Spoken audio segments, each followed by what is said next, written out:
So what to do when a new risk is identified? A team member identified a new risk. It was not identified before. Maybe you are in execution phase or near closing, a new risk is identified. Whenever a risk is identified, you go back to the first step, that is identification risk, and you put the risk into the risk register. Anytime a new risk is identified, you put that into the risk register, and then you prioritize it using qualitative risk assessment and then quantitative risk assessment.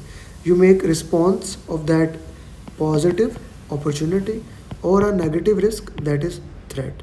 You make a response for that opportunity or threat, agreed on the response, and if it needed a change request because a plan may be updated, so now you may raise a change request.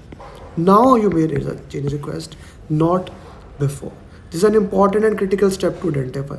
Whenever a new risk is identified, you put it straight forward into the risk register. You don't need a change request for that. No change request.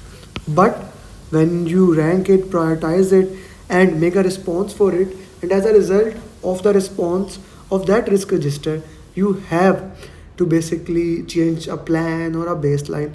Then you use a change request.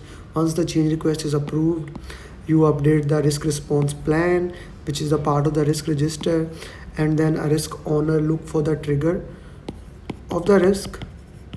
He looks for the trigger of the risk, and if the risk occur, he implement the risk response plan.